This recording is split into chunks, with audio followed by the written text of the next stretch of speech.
Well, good evening, everyone. Good evening, ladies.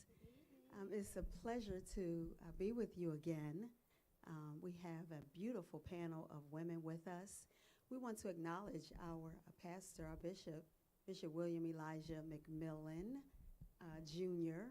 We thank him for the opportunity to be here to share with each other and then to share with those of you who are engaging with us. Now, do us a favor, drop us a comment, let us know that you're here. Drop a comment down and say, hey, I'm here, or hi, what's up, how ladies?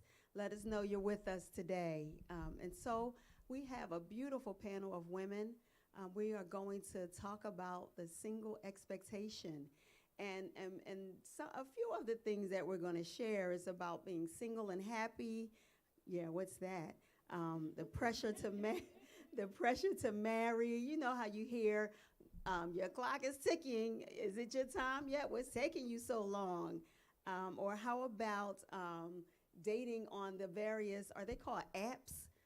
The Tinder and what are some of the others? Yeah, yeah, I know you know.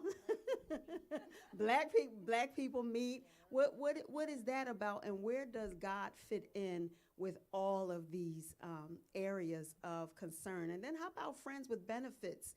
Being single, yeah, you start having these friends with benefits. Certainly, when you realize, yeah, no, he's just not that into me. So I'm good, just you being my friend with benefits. It's cool. You got it.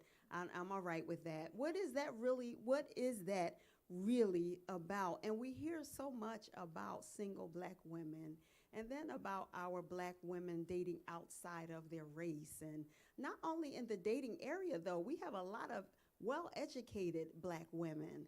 I think is amazing, and they're single. What does that mean? Some want to be, and some really don't want to be. But we search and search and search and search and search, looking for that one special person for us. And sometimes we think we found him, and then it turns out, not so much. He turns out to be not what we expected, not that knight in shining armor, not that true love that we had hoped for.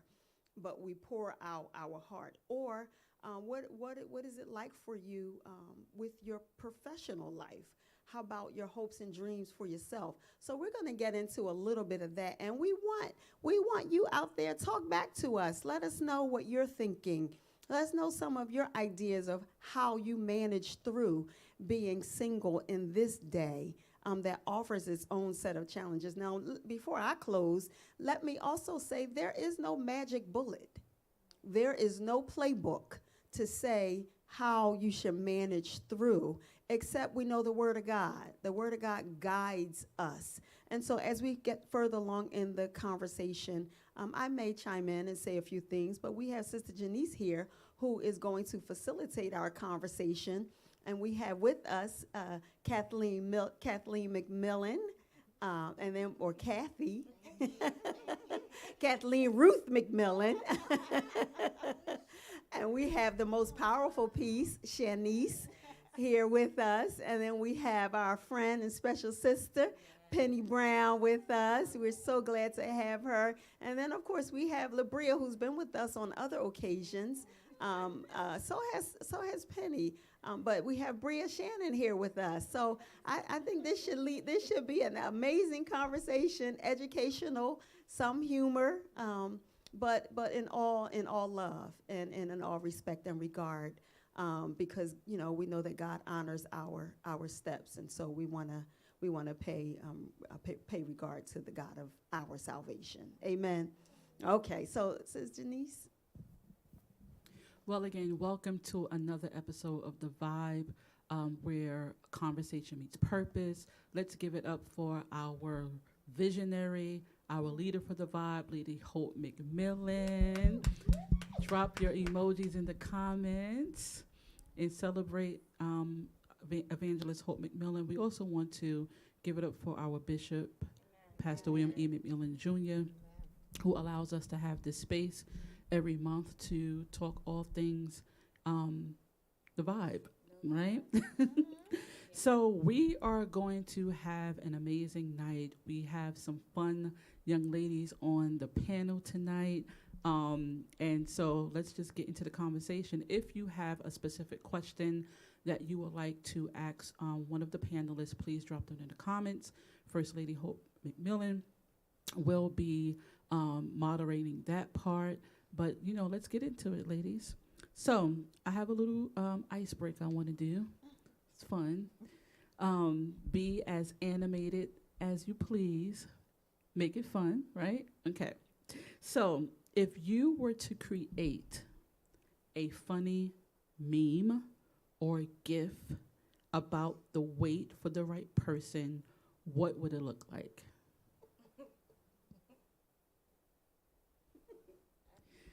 Now, I saw something on social media the other day. I forget who posted it, but it was this meme, and it had a man in a gym, and it said, you know, all the men is in the gym, and it had women running to the gym. So that was pretty funny. But if you had to create a meme, what would it look like? I'd be sitting there eating crabs. We're in the crab house.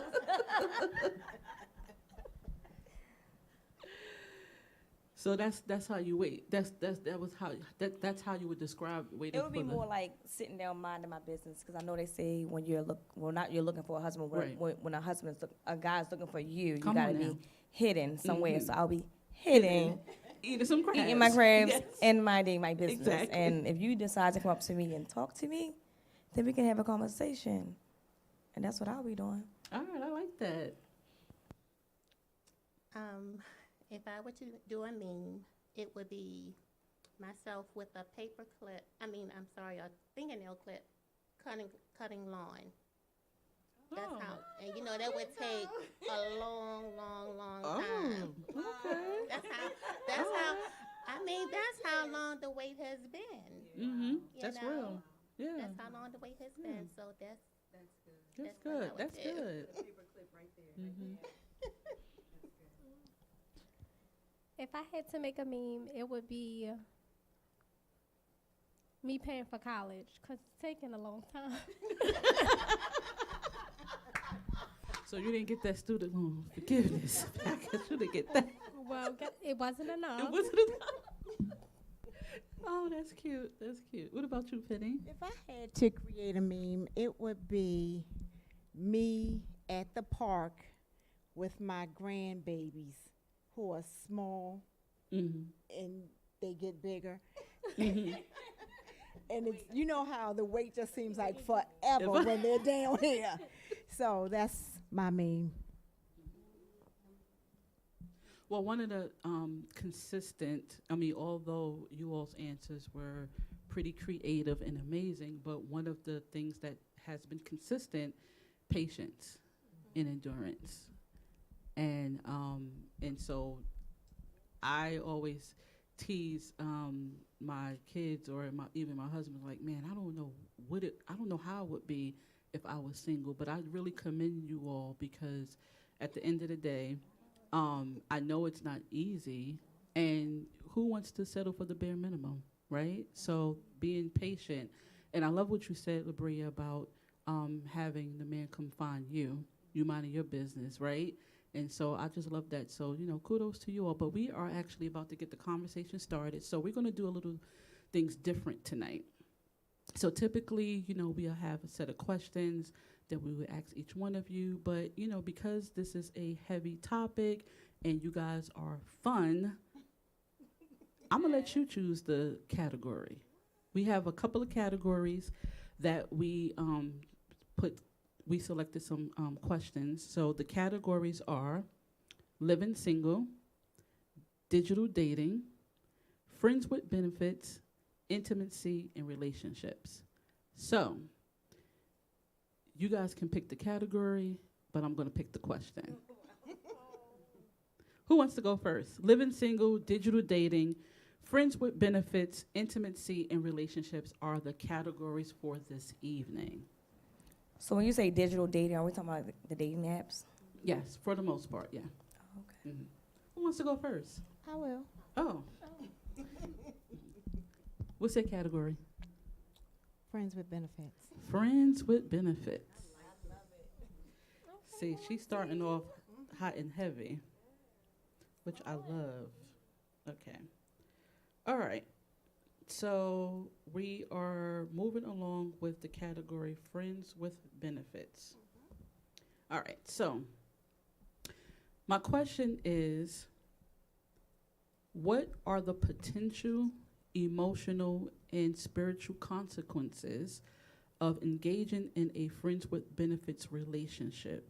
How does that align with biblical teachings?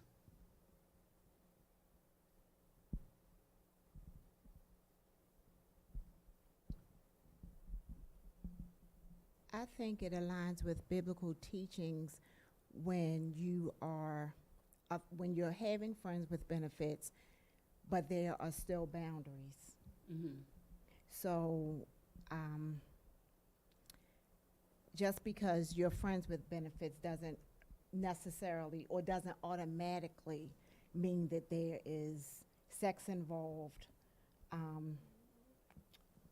You don't have to, it's not a baseline of sex. Mm-hmm. It could be other things.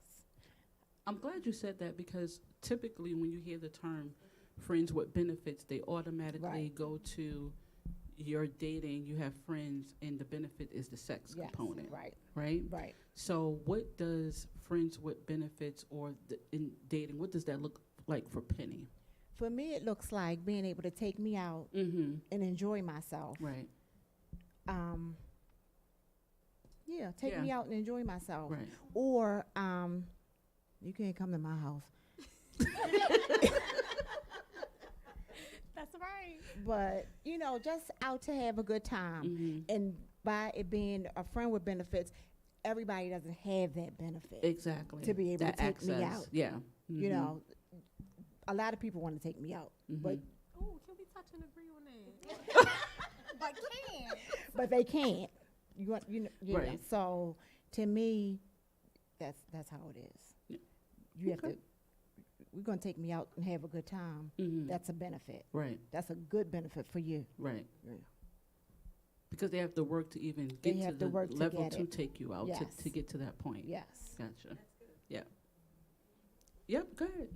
To piggyback off of what my sister said, my time is precious. So just the mere fact of you taking me out and spending time with me and treating me respectfully and showing me a good time and respect that I don't drink alcohol and certain things that I don't do. You respect those things when you spend time with me. That's good. Anyone else would like to answer? Friends with benefits is fun to a certain extent. That's like saying I want a sugar daddy. And he wants some sugar. Like, hold up. Hold on. So, I mean, it's fun. I do it, I've done it. But to a certain extent, there is a cutoff, okay? And that's what it is. So how do you know that, okay, outside of the obvious, right? And it's so crazy because, we're all here having a very fruitful conversation, but we can't help but to just, that friends with benefits ultimately means to a lot of people, they're going to get some at the end of the date, right? So it's like what's your cutoff? Like, when do you know, okay, this is... So what's next? Yeah. Nothing. So what's nothing? I ate, you ate, we ate. Home. See you later. Right, no, seriously, because, and then the friends with benefits can go on for a long time. Right. And then sometimes the guys be like, and I feel like sometimes they put their money into it and their money and time into it. And they're like, I know I'm getting some out the deal. So sometimes you be like, all right, let's cut it off. But they like, no, I'm going to get some out this deal because we've been rocking and rolling for 6 months. You've been eating off my dime. I know I'm getting something. So it's like, I mean, it's a cutoff there somewhere. There will be a cutoff. So while we're here, what are some misconceptions or stereotypes about single women that need to be addressed? Oh. You want to go here, sis? I think some stereotypes that women are dating or dealing with a lot of people because they are single. However, that's not always the case. Sometimes women want to focus on what they have going on. They want to focus on themselves. They want to make themselves better, or they just have other things going on. I think that's one of the biggest stereotypes. Somebody will just look at you and automatically think, oh, you have a bunch of guys. You talk to a bunch of people, and it's like, where did you get that from? Or they be like, what's wrong with you? You crazy? Nobody, you right? You don't nobody have kids. You're single. You work. You got your degree. Like, what's wrong with you? I'm like, what's wrong with y'all?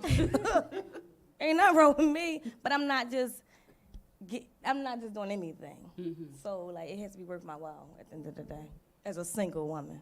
What about you? Any stereotypes you want to dismantle tonight about single women? Yes, that single women are desperate. Mm. It's like, and then it's like you have to be careful and just being nice to a gentleman because they'll take it the wrong way just because you're single, you know. And that's about it. You got anything, Miss Penny? No stereotype you want to dismantle tonight? Not yet. Okay. All right, let's get. Oh, I'm sorry. I First just want to Lady. say, I appreciate everything that you guys are saying. It's both funny and true. But I also want to say, as it relates to stereotypes, and it's important to know what they are, but I think even beyond that, knowing who you are is the key. Do you know what I mean? Because sometimes we can focus as a single. I was single before 30 years, and I was blessed, and then I was unblessed, and then I was Me blessed too. again. Right. So I was single, and then I was married, and then I was single again, and now I'm married. But what I understand is people are going to have something to say. You know, why are you still single? What's taking you so long? Or what are you looking for? Or your expectations are too high and things of that sort. Know who you are and what you bring to the table. And as women, we have to try not to get stuck in that thing of people asking us those questions. We become the person that we don't even have to entertain it. You know, we don't need to say, what's wrong with you? You just give them that look and just keep going, and people will then stop asking. Do you know what I mean? You pick up your briefcase or your backpack, or you know, put on your suit, and you put on. Do they still wear suits? Yeah, they're coming back now. I got on a suit today. And she looks fabulous.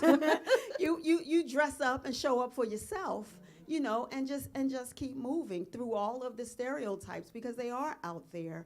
But what we want to begin to focus on is what we're bringing to the table, period. And we're going to get into some of that as well. That was good. Next category. Again, we have living single, digital dating, friends with benefits, intimacy, and relationships. Living single.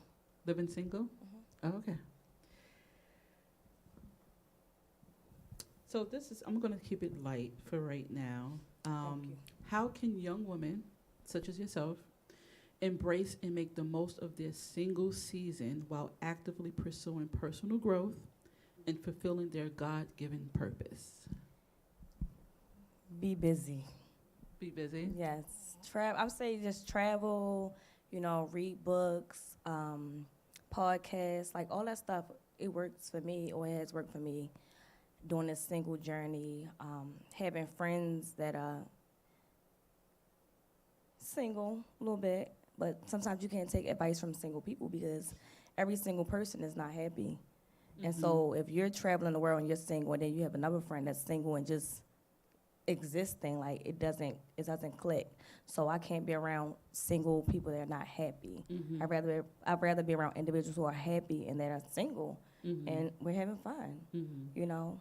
So I know that, you know, obviously the ultimate goal is not to be single, right? You want to be in a relationship, you know, marriage eventually at some point. But what do you do as a young woman to embrace your now? You know, First Lady mentioned early at the top of the conversation about the clock is ticking, and I know a lot of women, they really hone in on that, because as we get older, we think the clock is ticking. We think that, okay, we only have a little bit of time to achieve X, Y, and Z. If we really want to talk about the biblical principles, the clock is ticking. Can I have a child after this time? Am I marrying too late? I don't want to be this age, having children or starting my family. And so that could take a toll on oneself. So while you are in this season that you're in, how do you accept your now season? Like, outside of traveling and keeping yourself busy, what about those times, those nights when you're not traveling, you're not busy, and it's just you and God? How do you embrace your now season? Child, I fall asleep. Melatonin, me, please. Thank you. But no, you are right with the whole waiting thing, because like at one point in time, because you hear all the chaos and the chaos about, you're getting older, this, that. I started looking up places to freeze my eggs, like things like that, because that is a thing. It's a real And thing. they say when you get a certain age, comes this dysfunction with the kids and stuff like that as you get older. So I did think about that, but at the end of the day, I mean, what's meant for me is for me. Absolutely. So. Right. But yeah, I just drown in bed. I mean, what's meant for me is so powerful, because that statement, we hear it, we say it all the time, but when we really can receive it and embrace it and accept it, that's even more powerful. And it's not easy. That whole "what's for me is for me." That's not easy. So so I like that. And so along with that, and I don't want to keep chiming in, but I do. Chime in, First Lady. Chime in. Along with that, I think another major thing that we have to do, because he's not going to find us until we're ready, or you're not going to find the peace you're looking for until you're ready. So I think what's also important is that we do the inner work within ourselves. And sometimes we don't admit that we need work on our attitude, on our body language. We need, go to the dentist, get your teeth fixed. Go to the podiatrist, let them help you with your feet. They can help you correct some things. Go to the orthodontist and get your braces. Go sit on somebody's couch, whether it's a Christian counselor or whether it's a psychologist. Go and get some help. Talk to somebody who can help you to process and to unravel some of the decisions that you've made. Because the truth is, there is a worse state than being single, right? There's a worse state than being single. And if you don't have you worked out before you have a baby, before you get married, you're taking all of that into the marriage. And marriage is hard all by itself.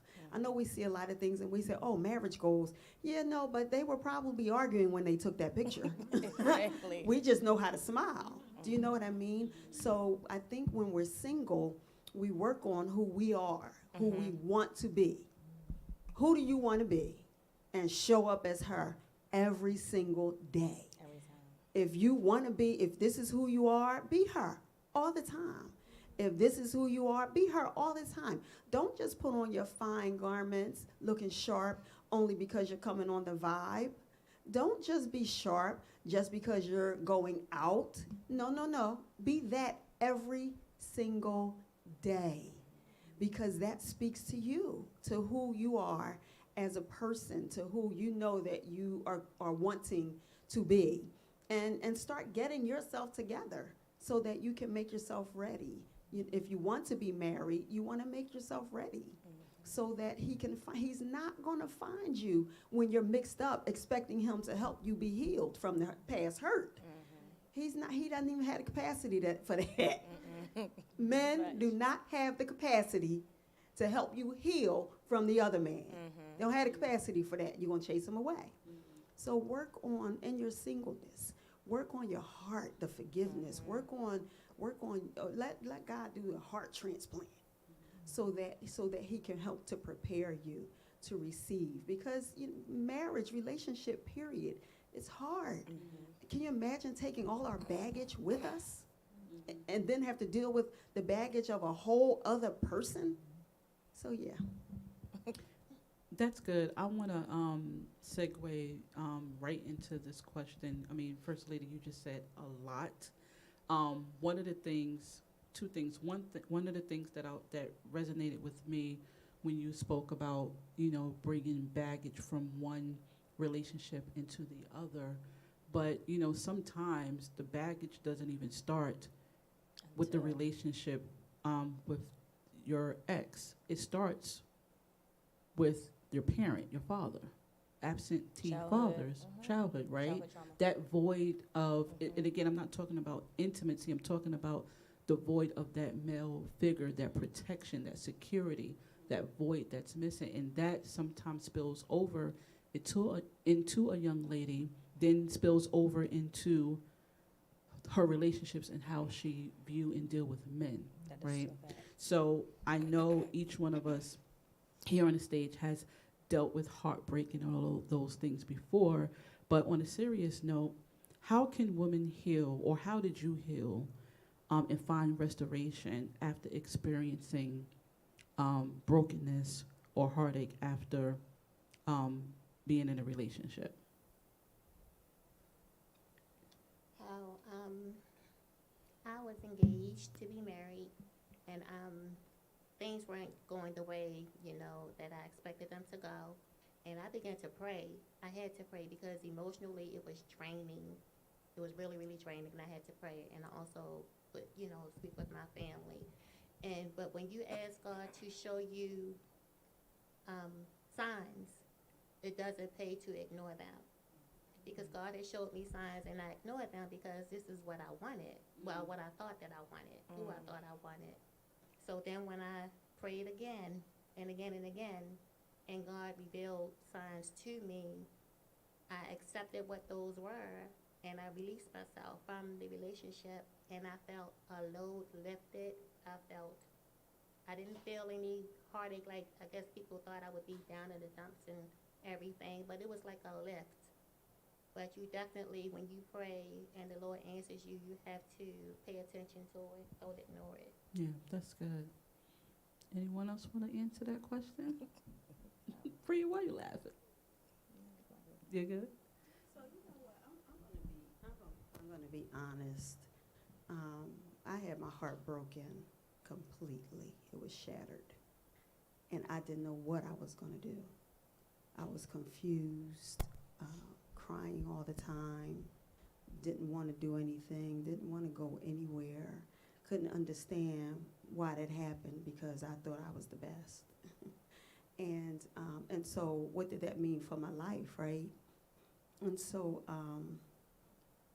I had to walk with it, right? I had to accept that I was broken, and then I had to figure out what I needed to do to be healed from the hurt, and how to forgive myself from the decisions that I made, for missing the cues, because there are always signs.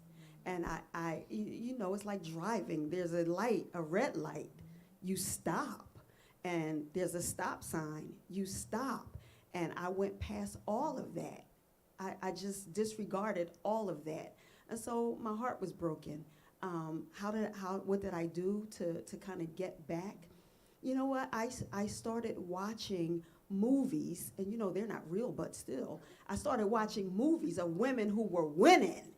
I started watching, I started watching movies where these women were broken, but they wound up coming out on top. They started focusing on, that's right, I'm gonna put my attention on wanting my business. I'm gonna put my attention on my children. I'm gonna put my attention on trying to get my education. I'm gonna put my attention on growing my own life.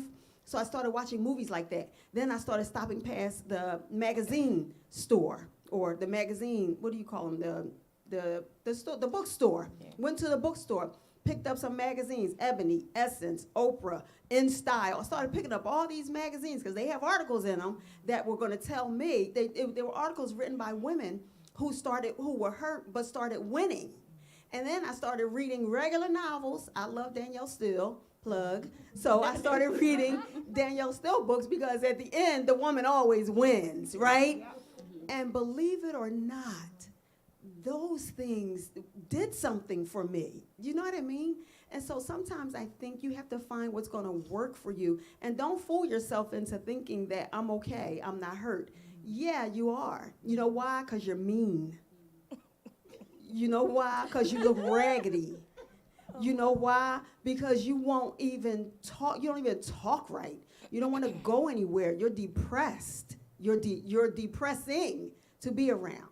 Okay, so that was my story. Now I don't know what your story is, but we can all talk about how we managed through the brokenness, and sometimes some of us are still in it. I can relate to that because I was married and I was broken. The end of my marriage, it like threw me through a loop.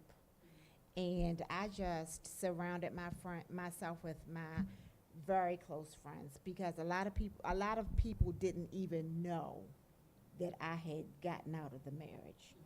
A lot of people didn't, and they would ask me and I would say, "Oh, he's fine." And I'm thinking, "Well, he is. He's fine." But that's how private I was about it. I love it. And I have a girlfriend, Mercedes, and she had gone through the same thing, and she and I were just like, this. And you just have to know who's for you, and you have to pray and ask God to put people in your sight who can pray for you. And you don't always want to talk about it. Right. You just want somebody to pray and Right. keep moving. Right. So yeah, I was broken, and that's how I got over it. Mm-hmm. Mhm. That's good. Anyone want to answer? Maybe we're not. Well, I definitely can relate because there was a time where my heart was broke and I just thought I would never get over it. I just wanted to have a child early. I wanted to get married early. And it just seemed like things started to fall apart. And I didn't understand. And I started not to lose my intelligence, but just to lose myself. Like how I looked, the things I wanted to do, I was crying like every day. And I'm sensitive, but I'm tough. So it takes a lot for me to just be crying. And my feelings was hurt. I'm like, my feelings are really hurt. It took so long. Was And you then surprised at yourself? You was I like, was like, I'm a crybaby. And then the person was like, this is not like you. You're crying every day. And I was like, I know. I don't know what's wrong. And it was hard. It was like really, really hard. And then I was still doing everything I was supposed to do. Go to work, be a parent, and then I prayed. And then one day I was like, I have to let it go because I'm a lover. When I love a person, I'll always love them, even if it doesn't work out. So I'm like, if I'm going to continue to love you, I have to forgive you. I have to forgive myself. And I have to be willing to forgive myself. Because sometimes we say it, or, we think we're going to get past it, and we don't. We just don't. We force ourselves to act like it, and we're not. So once I did, I don't know. Nothing. Now that I'm single, I want to be married, but I'm not in a rush to be in a relationship because a lot of people do say I have high expectations. I've always have, but they're even higher now because it's a privilege to be in my presence. I'm a gift. I like it. Mhm. Like, I like it. yeah. That's good. That's good. That's good. And I think that's a great place to start. When you accept that you've been hurt and humiliated and some of our own doing, some not. But when you recognize what you bring to the table, when you know your own worth, when you know that I'm asking for what I know, I'm expecting what I know I deserve, you don't have to lower your standards. People say you have high expectations. Well, what are you looking for? And it doesn't matter what people say. Do you know what I mean? We don't lower what we expect just because people are saying your expectations are too high. No, I serve God. And I know that I'm telling God what I want, so he's going to give me better because he knows what's best for me. And so we're going to start right there. So my expectations are right at level where they ought to be. So clearly you're not he. Right. You know what I mean? Because who thinks that my expectations is high, whether it's a male or female, you don't need to. Let's not talk about this then. How about this is a conversation that's off limits for us, or we can help our friends to understand. Maybe you need to raise your expectations a little higher. Maybe you have some stuff in you that you need to work through so you can know what you're worth, so that you can know what you should ask for, what you're looking for. You know, that I think that's really key to know who you are.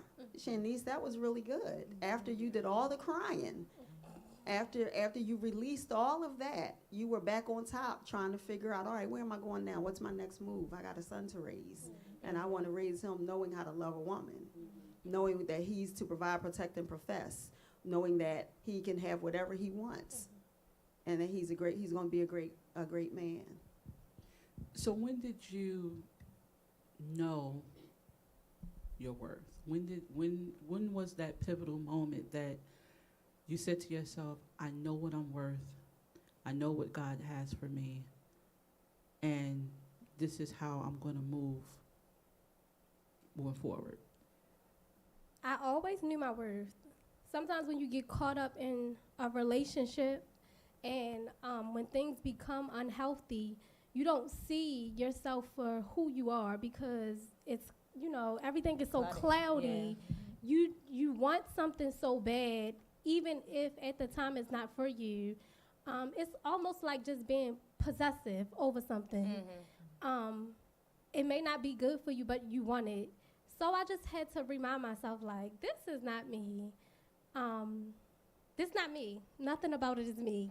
Nothing about I turn people down every day. Like, this is not me. Like, my focus is bigger than a relationship because I'm not married, but I do believe that when I do get married, I want someone to be my friend, that during the tough times that we can still communicate, that you're not going to leave me hanging because we're upset with one another, that you will always have my back, that we'll have an understanding during everything. So,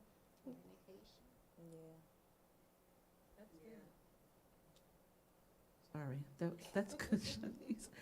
Does anyone else would like to add or, talk about when did they know their worth?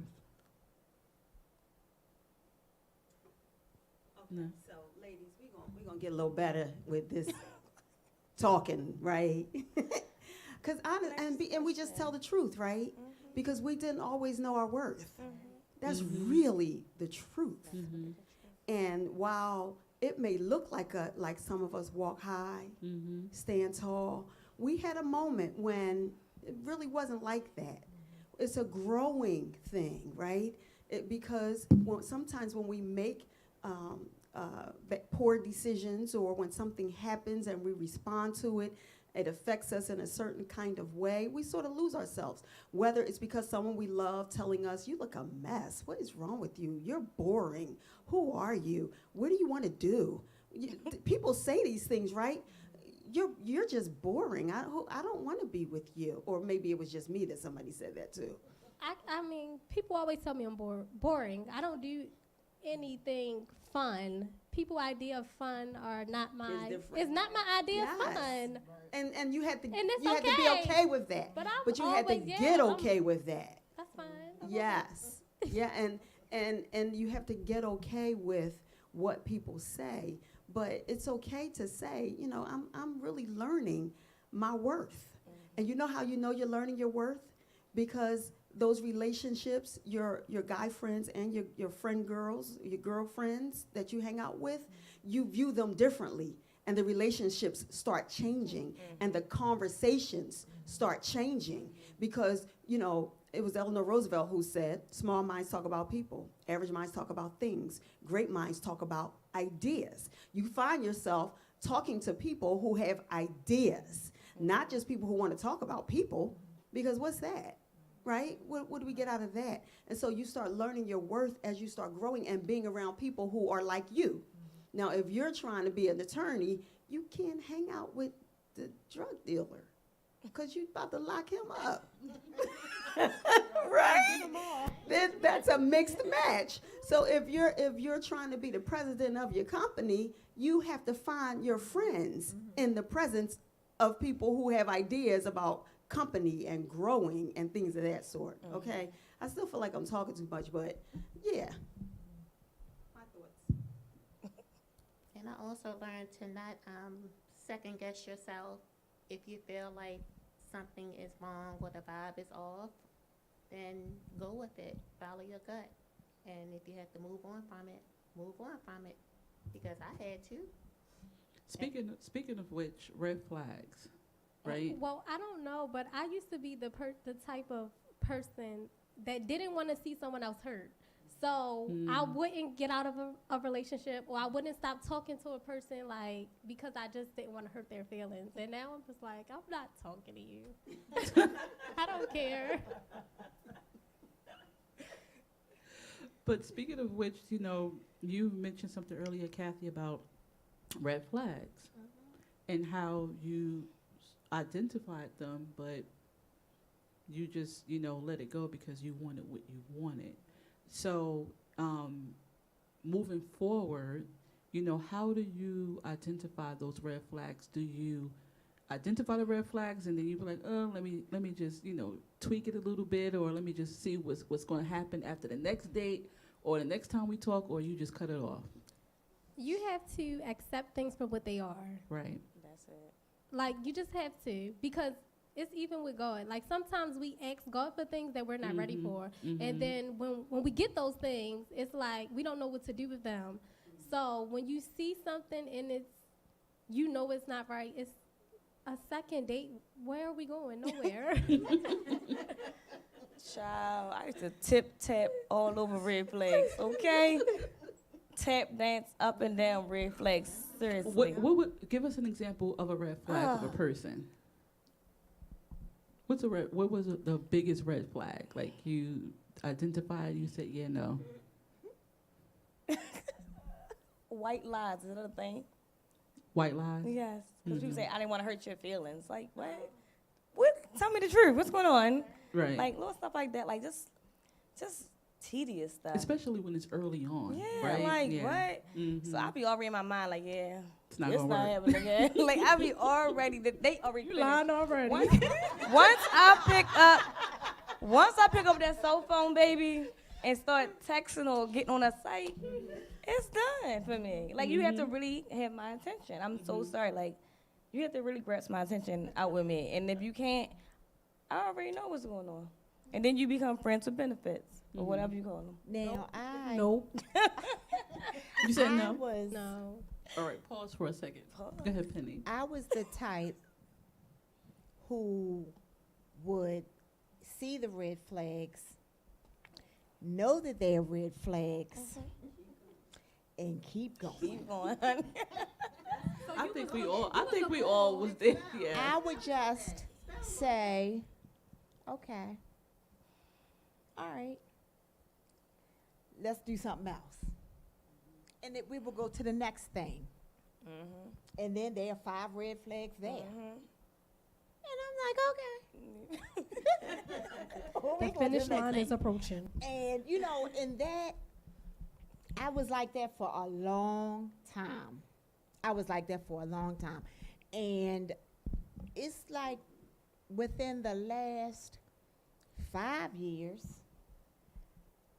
if I see something, I'm just like, I don't feel like it, and I don't have time. That's Right. I don't have time. Right. Been there, done that. I definitely don't want that anymore. Right. So, it's just like you just have to look at something, see it, recognize it, and get away from it. And sometimes it's not as easy as just getting away from it. You have to run. You have to haul tail away from it, because sometimes you could slip back into that, Right. and nobody wants to slip back into it. Not when you've had it when you've been through it for 15 years. Right. You don't want to. So if I see it, then I'm just gone. Mm-hmm. I'm gone. What you was gonna say?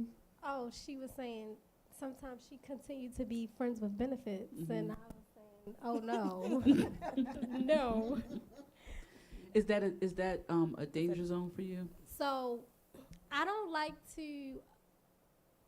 I'll communicate with a person, but I don't like to attach myself to people in a certain way Mm-hmm. because I feel like essentially people are possessive too. Right.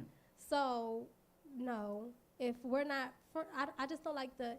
You gotta watch what you do with people, what you take from them, even in conversation. Mm-hmm. So friends with benefits is just no. Once I find out who you are, what you are, it's no. Mm-hmm. Especially this day and age, you know, people are. It's just different. Times are different. So. What Let about me you, read a Kathy? couple of comments. Let me read, Kathy, you can go right after I read. I just wanted to read some of the comments from some of the women online with us, and they seem to be enjoying what is being shared. Faye Mullen, being single can be challenging, but you ladies seem to be on top of it. That's good. Thank you. And look, all sis, Erica said, all sis, look at you now. She's enjoying everybody, all the ladies. Lady Lisa Scriven Robbins, great and much needed conversation. And Lady Courtney Boyd, there's so many times that we as women self-sabotage because we don't want to leave or hurt the man, or we don't know how to see our lives without them. That's really true. Mm-hmm. It's strength to leave a relationship that is not God ordained. It's okay, and there is life after a decision that turns sour. Erica agreed with you, Penny, when you were talking. She said, right, Ma. We can't fix, heal, or make a man. When we begin to see things differently, God begins to open the door to what he truly has for you. No more counterfeits. And that's to you, Penny, recognizing. And I think that Shanice, recognizing, I'm not doing that. I'm done with that. And I think all of you said that. I'm not doing that. I'm over that right now. And Lady Lisa said, this is so true. Great conversation, Mother Wesley, Diane Wesley. Great conversation. So, ladies, I think that we're on to some things. So let's keep it going. Kathy, you were going to say something. Oh, about red flags. Like, what was the biggest red flag for you that you identified immediately and you said, this is not going to work? When bad habits became pattern. Got it. After you voice to a person, to a man, how Mm-hmm. you don't tolerate this, you don't accept this, you won't allow this, and it continues. But it's not good to ignore it. When it becomes a pattern, then you just need to leave the situation. And if you can't do it, do like I do. Ask God to help me, because I thought I was in love, Mm-hmm. and I had to ask God to help me. You was going to say something, Penny? Oh, okay. I thought you had more to add about the red flag. You put it down and you kept A red flag is, and it may seem small and it might seem funny, but it's true. If a person can't pay their cell phone bill, Oh wow. Mm. Oh wow. why would you get any other bills with them? Oh, that's small. That's small, but that's small real. as well. That's a immediate red flag Mhm. that one probably wouldn't And guess what? pay attention to. Guess what? And I ran through that thing. I just kept it moving. As you should. Next. Wow. Next, and then and then it was another one. But if I had got it in 2000, Right. then maybe things would be different. But that, you know what, Penny, honestly, we're laughing, but, as sometimes young women don't see that as a red flag. We see that as a red flag as we get younger women, LaBria, I'm just I'm just saying because, you know, can't- as we, you that mean know, you can't get cheat. older, we have more experience, we can identify stuff like that. I'm talking about more so, you know, in the young 20s. And I don't want to put an age on it because sometimes as women, we just are blind to things, some of us, right? And so it's not just, I don't want to put an age demographic on it, but that's real. You know, something as little as not being able to pay a cell phone bill, that's, you know, that's a big red flag. Or split a bill. Split a bill. Baby, There- I can pay for my bill and yours. I'm not splitting a bill. There are a few other things too. How about he's always late? How about he How is that doesn't- a red flag?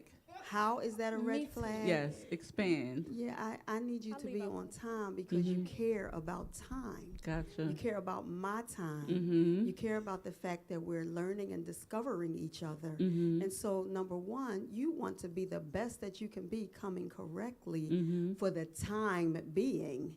And so, when you start out correctly, you're going to finish. Right. That's going to be the pattern. Right. But see, I have to make sure I set that standard for you Right. because it's not okay that you're late. Now, I might be late. I was about That's to a whole other thing. I was about to say, I have a question. What if you're late? They're on time and you're late. 'Cause I'm- Well, you know, and then it becomes mutual. I'm laughing, but it actually becomes mutual because we're caring about each other, right?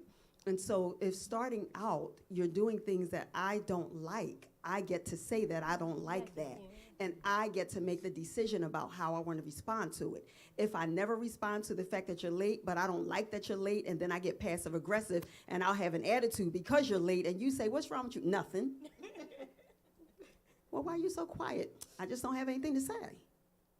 So you become passive aggressive, right?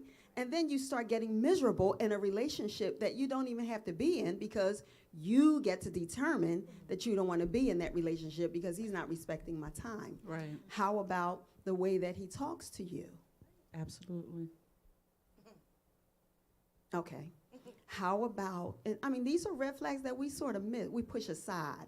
You know what I mean? And what I learned to do was I tell it to the ladies, take out your tablet, whether it's your phone or whatever, draw your line down the middle.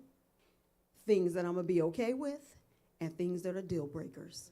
And know what are your deal breakers because they will matter. I don't like that you're late. I don't like that you don't open my door. I don't like that you don't pull out my chair. These might be little things, but they will matter. Right. I don't like that you we walking down the street and you're only looking at yourself. Like, I'm sharp. Like, dude, you good? Or every time I go on Facebook, I only see a picture of you. Or Instagram, whatever it is. For the old folks, it's Facebook. I don't know. But it's the little things you want to also pay attention to because they become the big things. Mm-hmm. When he comes to your home, he likes to throw his shoes take his shoes off at the door, take his socks off leading up, and he got stuff everywhere. Mm-hmm. Don't excuse it. If you don't like it, you don't like it. Because if you start excusing it, it's going to be the expectation, Right. right? And so we pay attention to the red flags. You don't have to accept it. You're Mhm. single. That's the time to have fun with going out, with talking to people, Right. determining what does it mean to be a friend with benefits. Mm-hmm. That's good. So we have two last questions. I'm going to ask this question. I want you ladies to think about it because we're going to end with that. And it is, if you were speaking to the woman out there on Facebook Live or YouTube in your age group, what encouragement you would give to them while they're in their weight? You're speaking to the woman who doesn't know or haven't arrived to their worth, right? You're speaking to the woman who biological clock is ticking and they are depressed. They, there's no end to anything. They don't have the faith, to know that, whatever God has for them, right? Here we go again with that term, whatever God has for me is for me. I want you to speak to that woman in your age group. So think about it. But my next to the last question is we talked a lot about, I think Penny mentioned, you touched on this, about when you was going through what you were going through, it was important for you to have that sounding board, having that person that you can go to, that you can lean on to help you pray through what you were going through. But a lot of times, you know, I know for me, and just going through anything, not necessarily with, you know, in a relationship, but, you know, we come to this building called the church, right? And in the building, in the church, is us, people, right? So how can the church equip singles with tools and guidance for navigating the challenges and temptations they may face in their journey, such as loneliness, sexual purity, and the desire for companionship? What can the church do to that demographic of women? Can the church do something? I just believe that with the women's ministry and things like that, if the women continue to be transparent, like First Lady has been doing or that she tries to do, I think it helps, because sometimes you never know what another individual has gone through. Right. Everybody has not always been saved, and everybody that has not always been filled with the Holy Ghost. So we've all had those moments. We've all had those single times. We all had those nights where it was just us. So I feel like if the women or the older women or the women's ministry would be more transparent about how they got through or how they got over, I think it would help a lot. I think that we should remember that the church, people that go to church are still just people, not just church people. And I think naturally, not all the time, but I think people are judgmental. So, and it might not be coming from just a place because they're nasty. It might be coming from a place because they're not thinking. They're just reacting to whatever is going on. So I just think that if people just be true to themselves, what they're going through, what stage in life they are at, because life brings pressure all the time. There's pressure around us all the time for all types of things, not just relationships, jobs, success, just different things.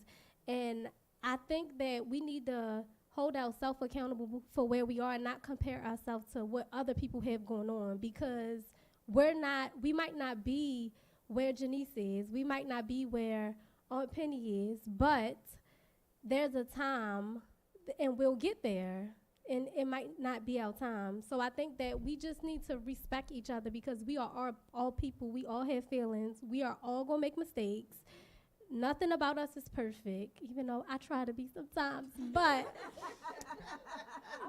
I just love your transparency and your realness, Janice. Love it.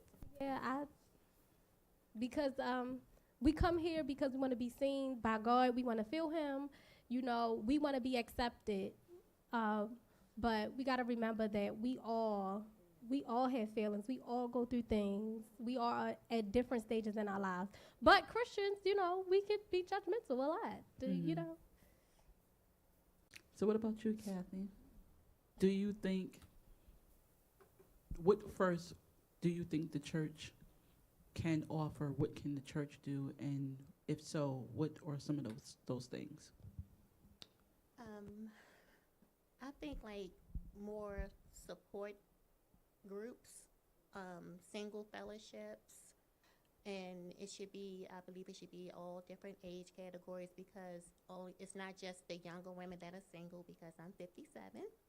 And, you know, sometimes me and Penny, we spend a lot of time together. We talk a lot and we share different things, but there are other single women in the church that we can all pull from, whether it's young, old, middle age. We can all pull something from each other. So I think more support and sisterhood fellowships would help. I think that it would be good to have not just a singles ministry, but the singles ministry categories, like the singles ministry, which would be male and female. And then you would have times when the sisters would share with each other. And then times with the brothers would share with each other, so that everybody could see that although we're different, we live different, we are still the same. I think that would be good for the church to offer. Not just the singles ministry, but the single women and then the single men. That's good. Yeah. So we want to wrap up the conversation with the initial question that I asked about speaking to the woman on Facebook and YouTube. You're talking to your age group, but those who are viewing online, if you want to drop some comments or some suggestions on how the church could support, singles ministry, if it's important, what does that look like?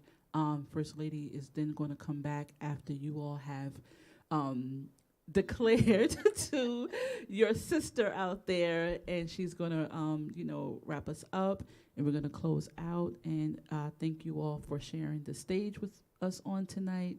You guys are amazing, and more to come. So we want to start with La Bria and go on down the road, and then we're going to pass the mic over to our First Lady, the visionary of the Vibe that happens once a month where conversation meets purpose.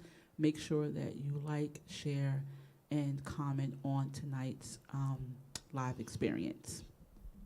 Wow, that was good, Janice. I just want to tell a young single lady out there that I don't believe that God has forgotten about you. Dating is a process. Dating is not easy. We're not going to like everything about the other individual. Some things may not be successful, and it's okay to move on. It's okay to go through the process of grieving that person, because you never know. Dating can go on for a little minute. Like, some people are dating longer than they should, And I just feel like, and if it doesn't work, there's still hope. And like I said, I don't believe the Lord has forgotten about us. Just continue to let him know what you're looking for, and then tell him to supply your needs, not your wants more so, but your needs, because he definitely knows what we stand in the need of. I think that we need to, if I were to talk to the lady out there, I would tell her to stay the course, but remember that in a relationship goes two ways, and it's not just your way. You have to think about other people, how other people feel, and they should think about yours, but you should also, it should be a balance. You should be able to, give a little bit and take a little bit to make things work. I'm just waiting for this live audience to happen in the future, because she just sparked a whole nother segment. But, I'll digress. But, yeah. All right, Shanice. If I were to speak to a young woman around my age, I won't tell you how old I am, but I'm not currently dating, but I would say date when you are ready. I have expectations that have nothing to do with men, that I want to accomplish, things I want to do, places I want to be. And I'm not dating because I feel like sometimes when you start dating, you have to be very supportive of who you're dating or who you're in a relationship with. And I don't want to take that away from my focus or what I have going on. But I think you should date when you're ready. So if you're ready today, date today. Just don't let anyone take you for granted. Don't take anyone else for granted because they're being nice to you. Know what you want. If you're not sure what you want, be honest about not being sure. Because I can honestly say, I don't know if I want to be in a relationship today. So be honest with yourself. And don't string someone along because they can benefit you in a certain way. I would say to a sister in my age group, you're not too old and it's never too late. And it's a process. It's a process. And yes, we can date, we can dress up, we can look good, and we can have a nice time. But learn to love yourself, learn to appreciate yourself, set boundaries, don't settle. And just like I said, just trust the process. And I'm still trusting the process because I believe it's going to happen. So I'm encouraging you, it's going to happen for you as well. Wow, ladies, this was so good.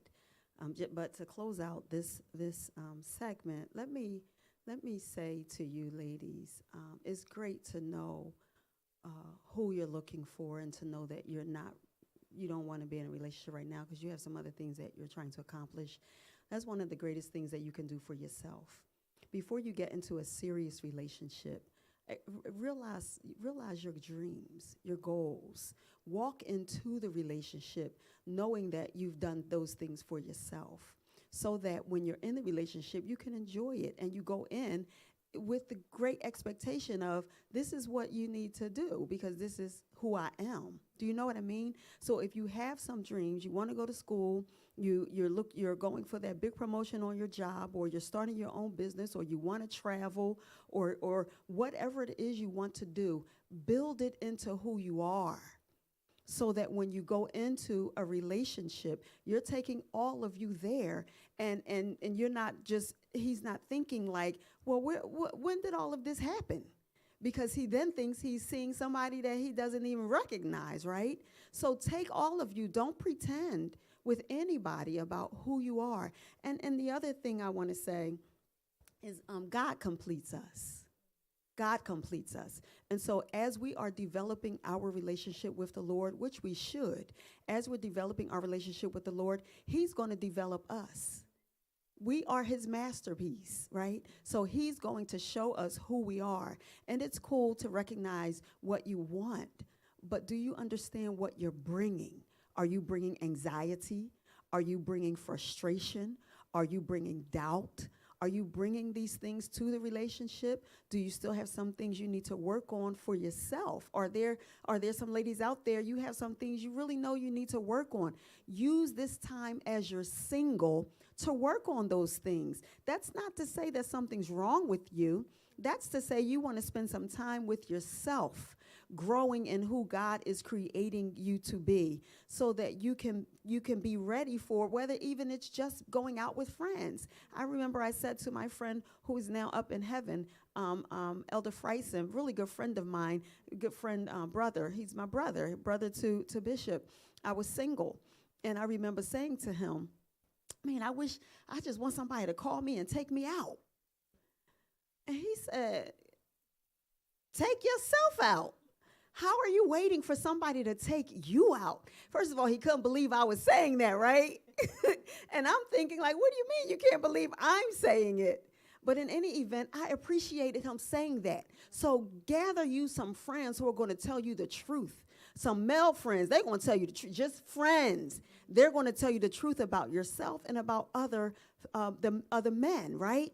So it's okay to talk to them and say things so that you can learn it. Take yourself out. Get up, dress up, put on your fine linen, your clothes.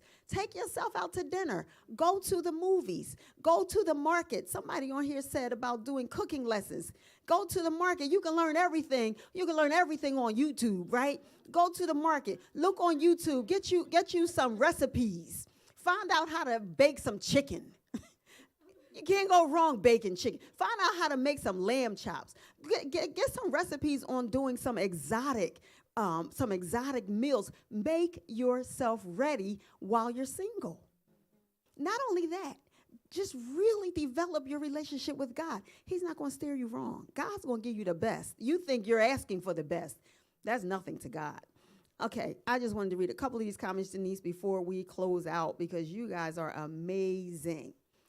Hi, Matt Smith. He said, you're sharing wisdom, First Lady, about the small things. Sister Tony, this is Shanice's mother. Come on, First Lady Hope Lord McMillan. The way they talk to you is definitely a red flag. That is true, Evangelist Mullen. This was so nice. First Lady, we need a part 2. I told Erica we're going to have a part 2. I love the engagement online. And so Sister Wesley says, say it. I'm loving this, ladies. Awesome job, Sister Janice. Janice, you did do an awesome job. I love this vision. Yes, me too, Sister Tony. God is good at what he shows us to do, and we have to be obedient. Amen, Bria. Meetings like this is Jess. She's from New York. Tune in. I'm not New York. She used to be from New York. I think she's in Atlanta. Where are you, Jess? Meetings like this one is great for the singles. Also, self-development classes, real good. Cooking, finances, movie nights, etc. would be helpful. Listen, let me tell you, ladies, if you can't cook, then okay. If he marries you and you can't cook, he's going to eat your bad cooking. Just go get you some lessons. He's going to eat it and act like he loves it. Meanwhile, he's going to ask you to go in the kitchen while he has this little trash can underneath the table. He's going to spit it out. You're not going to tell him that you saw him spit it out, and you're not going to go cry. You're just going to smile and say, I love you, baby. If you can't cook, because I don't believe that just because you can't cook, you can't get married. The devil is a liar. Get cooked. Learn how to cook when you get married. Okay. We're going to have a part 2 because I got some stuff. I'm going to dismantle all these little things that they say about what you need to know before you get married. And then we're going to talk about what you really need to know when you get married, because that's what you really need to know. Kathy, you were talking good. That's good, Kathy. It's never too late, and don't settle. Seriously, ladies, you who are single, take time to learn yourself. Learn who God is. Learn what God has for you. And oftentimes, and I know I'm talking too much, oftentimes we say to God, we give him a whole list. I don't want a preacher. I don't want him to preach in any kind of way, and I don't want a pastor. I want a hood. I want a guy straight out of the hood. I want a guy wearing his suit, and he got to be I want him from the hood. Give him to me. The devil is a liar. Okay. You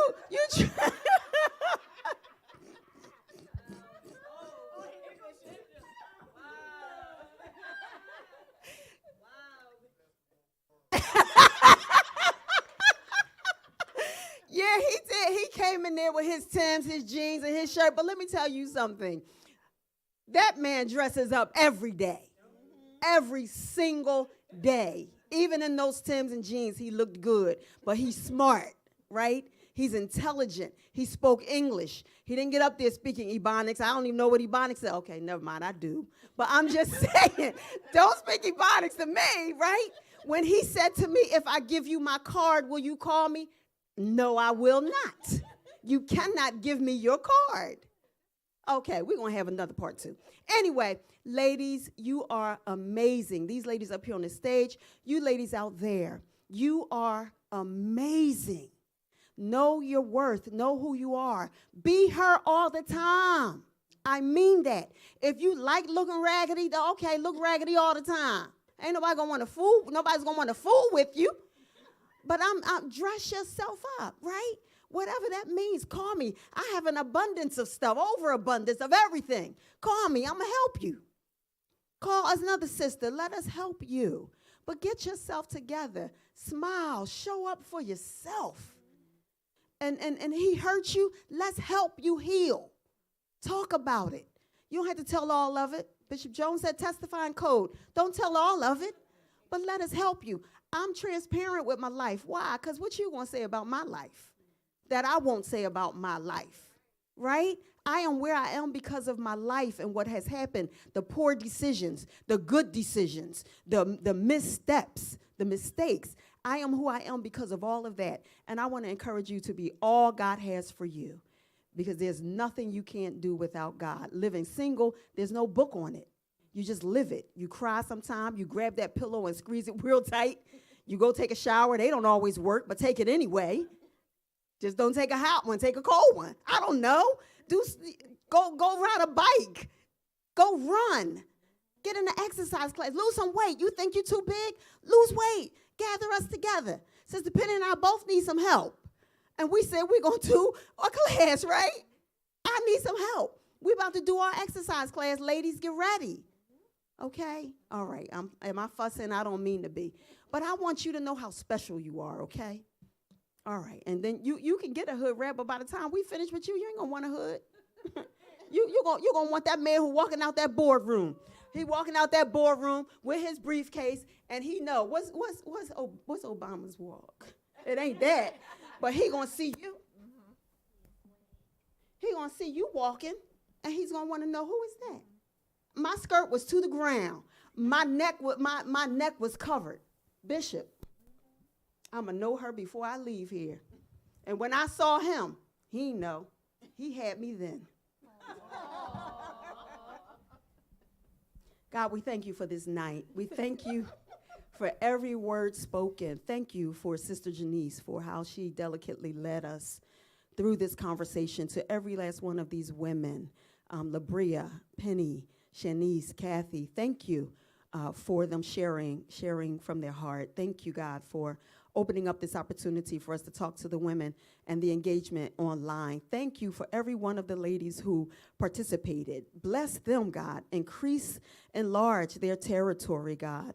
Help us, those of us who are married, help us to cover our single women. Help us to encourage them, inspire them. Help us to be transparent with them so that they can know there is no magic answer, but you can get through this because God has all that you need. And as you know God, they're going to come to know themselves, and then they're going to then know that what they can have and who they can have, and then you're going to send him to her. We bless you. We honor you. Thank you again for Bishop McMillan, God. We thank you for his life. Thank you for his dedication to your word.